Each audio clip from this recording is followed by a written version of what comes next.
ಹೂವಿನಂತೆ ಶೋಭಿಸುವ ಕೌತುಕವೇ ಉಹುದ್ ಯುದ್ಧ ಭೂಮಿಯಲ್ಲಿ ನಬಿಯವರು ಬಂದರು. ನಬಿಯವರಿಗೆ ಸಲ್ಲಬೇಕಾದ ಅನೇಕ ಮಹಿಮೆಗಳು ಅಲ್ಲಿ ಬಂದವು.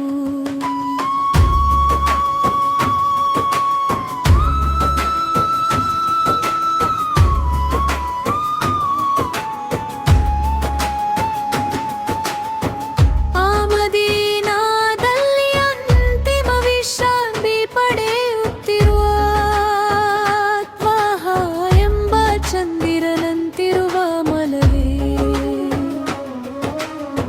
ನಿಮ್ಮ ಬಳಿ ಒಂದು ದಿನ ಬಂದು ಸಲಾಂ ಹೇಳಲು ಈ ನಬಿಯ ಮೇಲೆ ಅತೀವ ಹಂಬಲವಿದೆ. ನಬಿಯಾಮ ಉದಯ ಪುಷ್ಪವೇ, ರಸೂಲರೇ ದೇವದೂತರೇ ಪವಿತ್ರ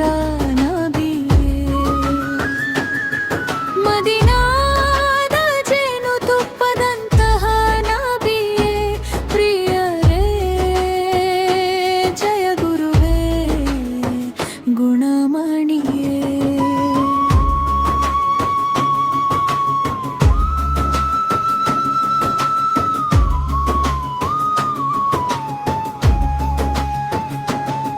ಮದೀನಾದ ಮರಳಿನ ಮಣ್ಣಿನಲ್ಲಿ ನಾನು ಸೇರಬೇಕು. ನನ್ನ ಮನಸ್ಸಿನ ಆಸೆಗಳನ್ನು ಅಲ್ಲಿ ಹೇಳಿಕೊಳ್ಳಬೇಕು. ನನ್ನ ವರಸ್ಸಿಗೆ ನೀವು ಒಂದು ಸಲಾಂ ನೀಡಬೇಕು. ನಬಿಯವರ ಸನ್ನಿಧಿಯಲ್ಲಿ ನನ್ನ ಮನಸ್ಸು ತಂಪಾಗಬೇಕು. ನಿರಂತರವಾಗಿ ನೋವಿನ ಕಥೆಯನ್ನು ಹೇಳುತ್ತಿರುವೆ. ಆ ನೋವಿನಿಂದಲೇ ಪ್ರತಿದಿನ ಪ್ರಾರ್ಥನೆ ಮಾಡುತ್ತಿರುವೆ. ನಬಿಯವರು ಅಲ್ಲಮಿಯಾಗಿ ಬೆಳೆದರು. ಸೃಷ್ಟಿಕರ್ತನ ಆದೇಶದಂತೆ ಎಲ್ಲವನ್ನೂ ಬಳೆದರು.